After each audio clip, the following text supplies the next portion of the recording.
in order to reach the large amounts of the trillions that we actually need to reach these targets, there's a huge need to attract private capital. And private capital is really the only way to be able to scale up the climate finance needs to a state where sufficient financing is going into both rich and developing countries to reach these targets, and also to help developing countries to adapt and cope, increase their resilience to cope with the adverse impacts of climate change. So in the energy sector, it is a sector that I think we see, both the need because of the huge emissions that are coming from that sector, but also the private sector tends to get into it more. And so there's a more limited need to help buy down the cost there. But in other sectors, for example, in climate smart agriculture, which is hugely important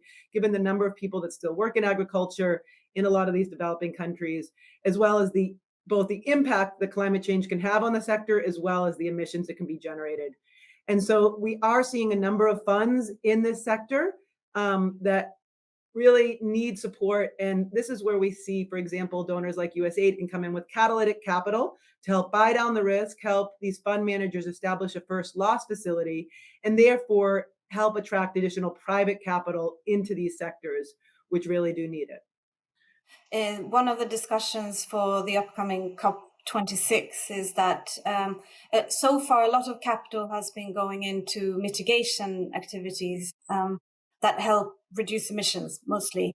But there's a lot more capital needed for adaptation activities, which is to help countries adapt to any climate impact that has already happened. And not as much funding is going into that. I think they've estimated about only 20% of the funding so far has gone into that, as opposed to what's going into mitigation. So I think there's going to be a big call for action to invest more in adaptation.